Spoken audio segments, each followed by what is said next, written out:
Mazda is developing a new petrol engine technology that could end up being as clean as an EV unit. The automaker's powertrain chief broke the news during a technical conference, while also revealing the Skyactiv-3 nomenclature, reports Autonews. According to Mazda's powertrain boss, Michio Hitomi, the main goal is to boost thermal efficiency, thus reducing the amount of combustion energy lost to heat, while increasing the amount that's harnessed. Hitomi stated that if the automaker can increase thermal efficiency in its engines by 27%, hitting 56%, it will then achieve emissions on par with those of an electrified vehicle.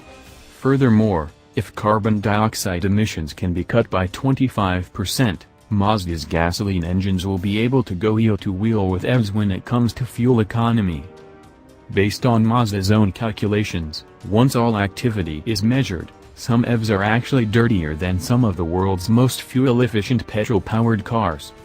While Hitomi would not offer a timeline for the arrival of these new generation Skyactiv-3 engines, he did mention that such technology would give internal combustion engines more of a fighting chance to endure in the long run.